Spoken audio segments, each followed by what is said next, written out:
മോഹൻലാലിന് യഥാർത്ഥത്തിൽ ഒരു ആക്ടിവിസ്റ്റ് ആണ് അല്ലേ? ഉമ ഞാൻ അത് അതിൻ്റെ സ്റ്റിൽസും അതിൻ്റെ ന്യൂസും മാത്രമേ വായിച്ചുള്ളൂ. എന്താണെന്ന് അറിയില്ല, പ്രേക്ഷകർക്ക് അറിയാത്തതുപോലെ എനിക്കും അറിയില്ല. അപ്പോൾ യഥാർത്ഥത്തിൽ മമ്മൂക്കയായിട്ട് കോമ്പിനേഷൻ ഉണ്ട് അവിടെ മൊത്തം ആണ്. ഞാനും മമ്മൂക്കയും നേർക്ക് നേരാണ് ആണ്. പിന്നെ എന്താണെന്നുള്ളത് അത് തിയേറ്ററിൽ ഇപ്പോൾ കണ്ടാലേ അതിൻ്റെ രസമുള്ളൂ. സെക്രട്ടറിയേറ്റിൻ്റെ പരിസരമാണല്ലേ? സെക്രട്ടറിയേറ്റിൻ്റെ പരിസരത്തിന് മുമ്പ് ഈ നമ്മൾ എല്ലാവരും ഒരു ഗ്രാമത്തിൽ നിന്നാണല്ലോ, കോക്രാങ്കര എന്നാണല്ലോ ഈ സ്ഥലം. അപ്പോൾ അവിടെ ഉള്ള ഏറ്റവും ബോൾഡായിട്ടുള്ള എല്ലാ കാര്യത്തിനും ഇടപെട്ട് പ്രതികരിക്കുന്ന ഒന്ന് പറഞ്ഞാൽ രണ്ടാമത്തേന് ചിലപ്പോൾ അവിടെ ഒരു കാര്യത്തിന് തീരുമാനം ഉണ്ടാക്കണം. നമ്മൾ പറയില്ലേ നാട്ടിലൊക്കെ അങ്ങനത്തെ ഒരു പെണ്ണുണ്ടാവും എല്ലാ കാര്യത്തിലും ഉള്ള. സോ മമ്മൂക്കയുടെ CP സ്വതന്ത്രൻ എന്ന് പറഞ്ഞ ക്യാരക്ടറും ഉമയും തമ്മിൽ എനിക്ക് തോന്നുന്നത് കുട്ടിക്കാലം മുതലുള്ളൊരു കണക്ഷനാണ്. അതാണ് പിന്നെ ഈ സിനിമയിൽ ഇവോൾവ് ചെയ്ത് വരുന്ന അവരുടെ ഒരു റിലേഷൻ. അതെന്താണെന്ന് ഞാൻ പറയില്ല, സീക്രട്ടാ. അതുപോലെ എൻ്റെ കാര്യങ്ങളൊന്നും പറയാൻ പറ്റാത്ത അതാണ്. എന്നാലും പറയാൻ പറ്റും. എന്താ പറഞ്ഞാൽ ഒരു പ്രതിമ, എൻ്റെ പ്രതിമ ഇപ്പം തന്നെ ഉണ്ടാക്കി. സാധാരണ അങ്ങനെയുള്ളൊരു ഭാഗ്യം യേശുവിൻ്റെ പ്രതിമ യേശുവിൻ്റെ ആണ്. പക്ഷേ സാധാരണ മരിച്ചു കഴിഞ്ഞിട്ട് അങ്ങനെ ഭാഗ്യം കിട്ടാറുള്ളൂ. അപ്പോൾ ഈ പ്രതിമ ഞാൻ കൊണ്ടുപോയിക്കോട്ടെ എന്ന് ചോദിച്ചു. ഈ യേശുവിൻ്റെ പ്രതിമ എൻ്റെ, പക്ഷേ ആ പ്രതിമക്ക് പക്ഷെ ഒരു പ്രശ്നമുണ്ട്. ആ പ്രതിമ യേശുവിൻ്റെ ആണെങ്കിലും ഒരു പള്ളിയിലും സ്വീകരിക്കാത്ത ഒരു പ്രതിമയാണ്. അതിൻ്റെ കാരണങ്ങൾ ഇതിൻ്റെ അകത്ത് പറയുന്നുണ്ട്. പിന്നെ കോമ്പിനേഷൻ ഉണ്ടായെന്ന് പറഞ്ഞാൽ ഒന്ന് ജോയ് മാത്യു ആയിട്ടാണ്. ഞങ്ങൾ തമ്മിലാണ് ഇതിൻ്റെ അകത്ത് കോമ്പിനേഷൻ. പക്ഷെ ഒരു അത്ഭുതകരമായ ഒരു കോമ്പിനേഷൻ ഇതിൻ്റെ അകത്ത് വന്നു. ഒരു കാക്കയാണ് അത്. ഞാൻ അദ്ദേഹത്തിൻ്റെ ഒരു ശിഷ്യനായിട്ട് വന്ന ഒരാളാണ് TV യിലൊക്കെ. സലീം കുമാറാണ് അതിന്.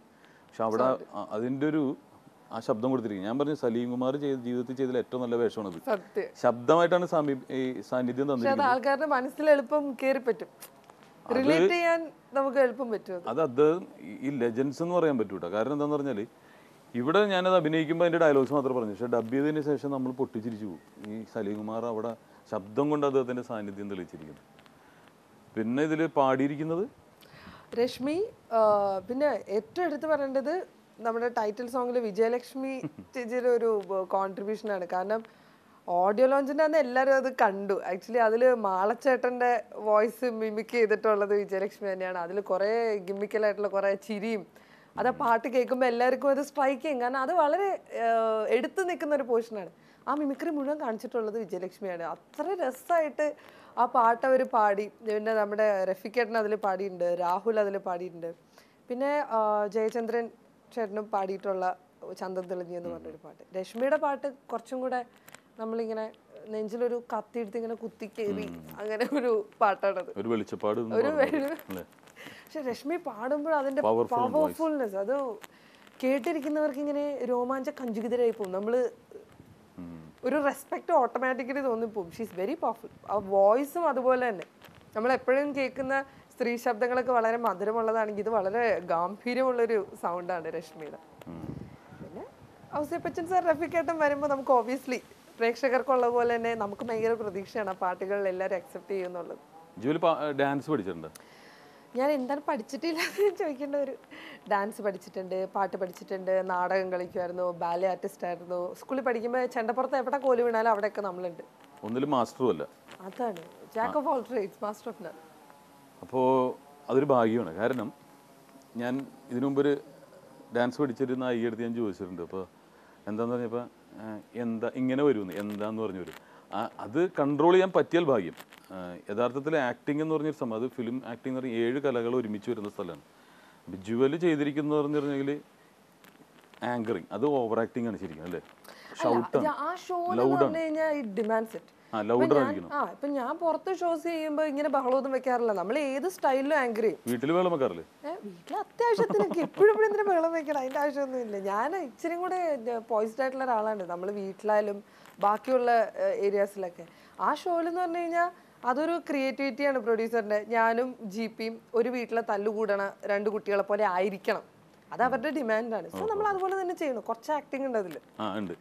സിനിമയിലേക്ക് വരുമ്പോഴേക്കും കറക്റ്റ് ബാലൻസ്ഡ് ആവണം അല്ലേ? അതൊരു ഏരിയ വേറെയാണ്. ഇപ്പം സ്റ്റേജും അല്ലെങ്കിൽ മിനി സ്ക്രീനും ഇതിലേക്ക് വരുമ്പോഴേക്കും നമ്മുടെ കണ്ണിൽ പോലും കറക്റ്റായിട്ട്. ഇപ്പോൾ മമ്മൂക്ക എന്നോട് പറഞ്ഞു തന്നിട്ടുള്ളൊരു കാര്യമുണ്ട്. അതായത് ഞാൻ പത്തേമാരി ചെയ്യുമ്പോൾ, ഫസ്റ്റ് മൂവി ചെയ്യുമ്പോൾ ഞാൻ മമ്മൂക്കയുടെ അടുത്ത് ഒരു ദിവസം ഇങ്ങനെ നമുക്കിങ്ങനെ തഞ്ചത്തിന് കിട്ടില്ല, ആളൊഴിഞ്ഞൊരു സമയത്ത് ഞാൻ ഓടിച്ചെന്ന് ചോദിച്ചു, ഞാൻ മമ്മൂക്കയുടെ ഷോട്ട് എടുക്കണ കണ്ടുകൊണ്ടിരിക്കുക. അപ്പോൾ സ്ക്രീനിൽ ഞാൻ കാണുക, അത് മോണിറ്ററിൽ ഞാൻ കാണുന്നതും തൊട്ടപ്പുറത്തിരുന്ന് മമ്മൂക്ക ആക്ട് ചെയ്യണം തമ്മിൽ ഒരു 10 ടൈംസ് വ്യത്യാസമുണ്ട്.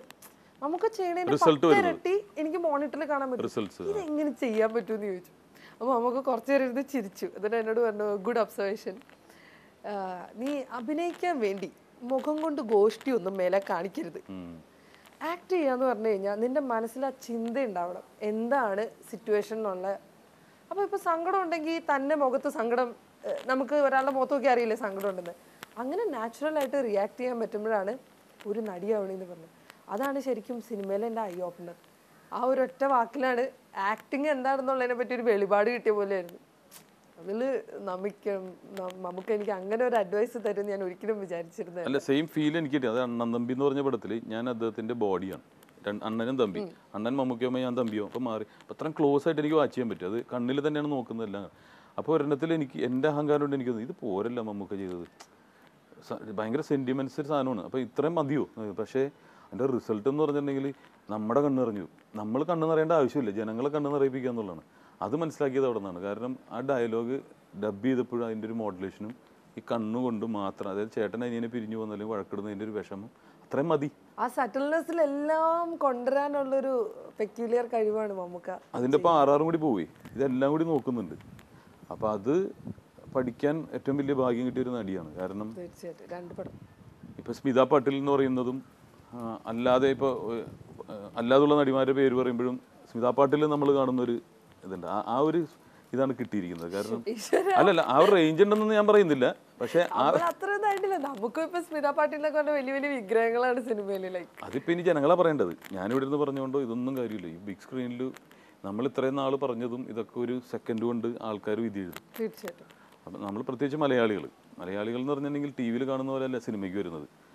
ചിരിക്കില്ല അല്ലെങ്കിൽ ഞാനിത് അംഗീകരിക്കില്ല എന്ന് പറഞ്ഞ് കാശ് കൊടുത്തിട്ടാണ് വരുന്നത്. അപ്പം ഞാനെല്ലാം തിയേറ്ററിൽ പോയിരുന്ന് കാണാറുണ്ട് എന്താണ് ഇവരുടെ പ്രതികരണം. അപ്പോൾ ഇവർ വന്ന് തിയേറ്ററിൽ ഇരിക്കുമ്പോൾ അവരെ ആസ്വദിപ്പിക്കാൻ സാധിച്ചാൽ പിന്നെ ലോകത്ത് എവിടെയും ജയിക്കാൻ പറ്റും. തീർച്ചയായിട്ടും.